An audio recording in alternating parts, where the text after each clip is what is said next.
Hi, my name is Julia, and this is Kendra and Julia Ann, and we run Locust Leaf Farm here in Foster, Rhode Island. And we're going to give you a tour. This is where we process all the animals. We process for a lot of local farmers under custom slaughter, and then we also process for ourselves the meat that we sell here, which is pretty much grass-fed beef and all-natural lamb, poultry, turkeys, of course.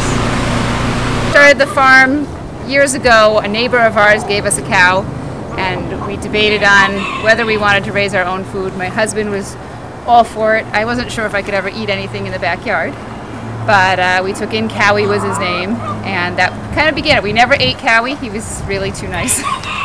You could go out in the field and sit down, he'd lay next to you and put his head in your lap, and he was a real sweetheart. So he never got eaten, but that began our raising animals for food.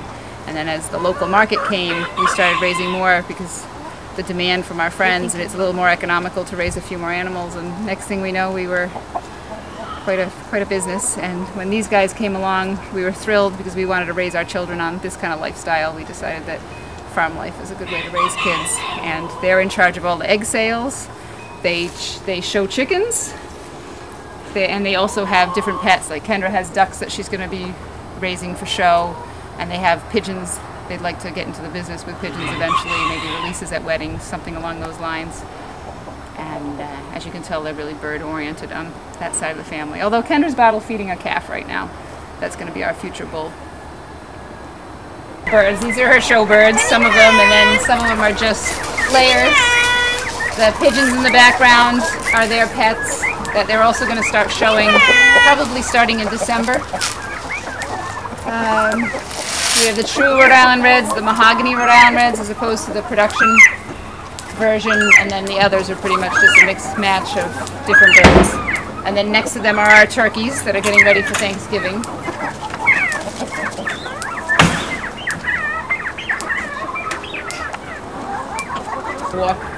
My first bird was a buff Cochin Bantam. His name was Daisy. Kind of like that one, small. She has some favorites, and some of them are in the barn, the ones that she doesn't want out loose, afraid that something will eat them. But these guys are out all day, every day. These are our turkeys. We're raising 60 this year, so we've got them in open air coops. We've tried free ranging them, but with predators it's a little bit tough. And they don't seem to mind the raised coops at all. We process them here on the property, so we raise them from chicks, and when they leave here, it's quite the event. But before that, the weekend before Thanksgiving, we harvest them and get them ready. We do it as a family, the four of us, and one of our good friends also helps us. Our friend usually does the kill.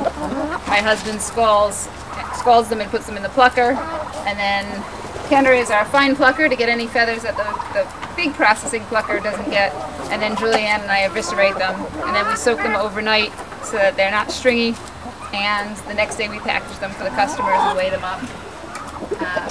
As you can see, they're very inquisitive, curious birds. They're not very afraid of people. And they have a pretty good life. You know, we try and provide them a good life and all natural feed. This is Peanut Butter. He came from another farm, and his mother died a week after he was born from an infection. So we took him in, and Kendra's been bottle feeding him every day, and he's past the need for bottle feeding, but we want to use him as our breeding bull. So we've been keeping up with bottle feeding just to keep him friendly.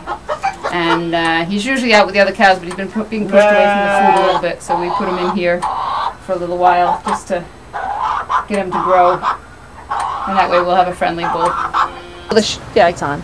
The sheep were the first four-legged animal we brought to the farm. We actually took one in that we found at the Woodstock Fair for sale. It was for sale because it had a black spot on its white wool, so it wasn't a show quality sheep, and that kind of started it. We chose that one in particular because it was very, it had been worked with. It was a show sheep, and it made it very, very manageable. And that's probably going back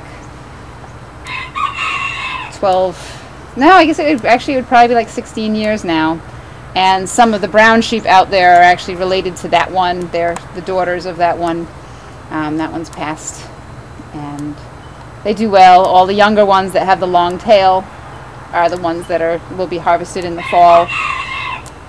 The others are the parents that we use for breeders. We don't currently have a ram, but we do need to find one so that we can breed. And a lot of people also don't know that lambs have long tails when they're born. We find that I didn't know when until we got lambs, so I can't say it's a surprise, but it is something that people find very interesting. They're on the back field, which the cows sometimes come up here, but typically we keep them in the back. That's Chocolate Chips right there looking at her. She's 14 years old. The matriarch of the farm. She's definitely the one that's in charge. And she has a calf out here. I'm not sure if it's the one up behind. Yeah, I think you're right. And then Milkshake's the black and white one. They're not using any unnatural fertilizers. We have a couple out right now at a farm in Rehoboth that has 450 acres of extra land that they don't use. And we have a cow-calf team at a friend's horse farm where she's nice enough to let them be there. But then on top of that, they eat the clover that cause her horses problems. So they eat the clover, and then she rotates them through the field, and she keeps them there, and she babies them. And the cows that travel are really friendly. They're ones that you could crawl all over. Even Chocolate Chips up there, seeing she's 14, she's starting to lose teeth, so she needs to be home so that she can have hay, because they have constant supply of hay. So she never travels anymore, but my kids can go up and brush her and pet her and climb all over her, and she's really mellow about it. Where the others, none of them are mean, but they're a little more skittish, so the kids know they're not supposed to be out there alone depending on what animals are there.